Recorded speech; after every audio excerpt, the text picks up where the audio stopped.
আজকে বানাচ্ছি healthy spicy rice.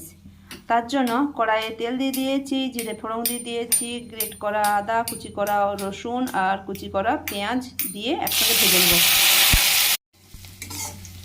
পেঁয়াজ রসুনগুলো ভালো করে ভাজা হয়ে গেছে। এরপরে এতে কিছু সবজি দেব।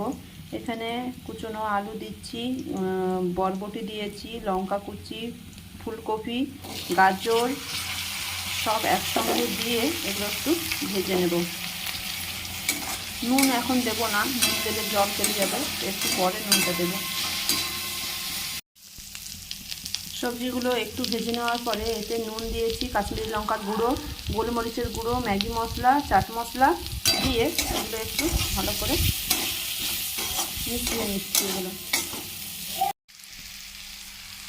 সব কিছু ভেজে নেওয়ার পরে এতে বানিয়ে রাখা ভাতটা দিয়ে দিয়েছি, সেদ্ধ করে রাখা গ্রেট করা ডিম দিয়েছি, এখানে রেড চিলি সস দিয়েছি, গ্রিন চিলি সস দিয়েছি, আর ভাতটা যেহেতু দিয়েছি তার জন্য আর অল্প নুন দিয়েছি। এগুলো দিয়ে সব একসঙ্গে ভালো করে মিশিয়ে নেব।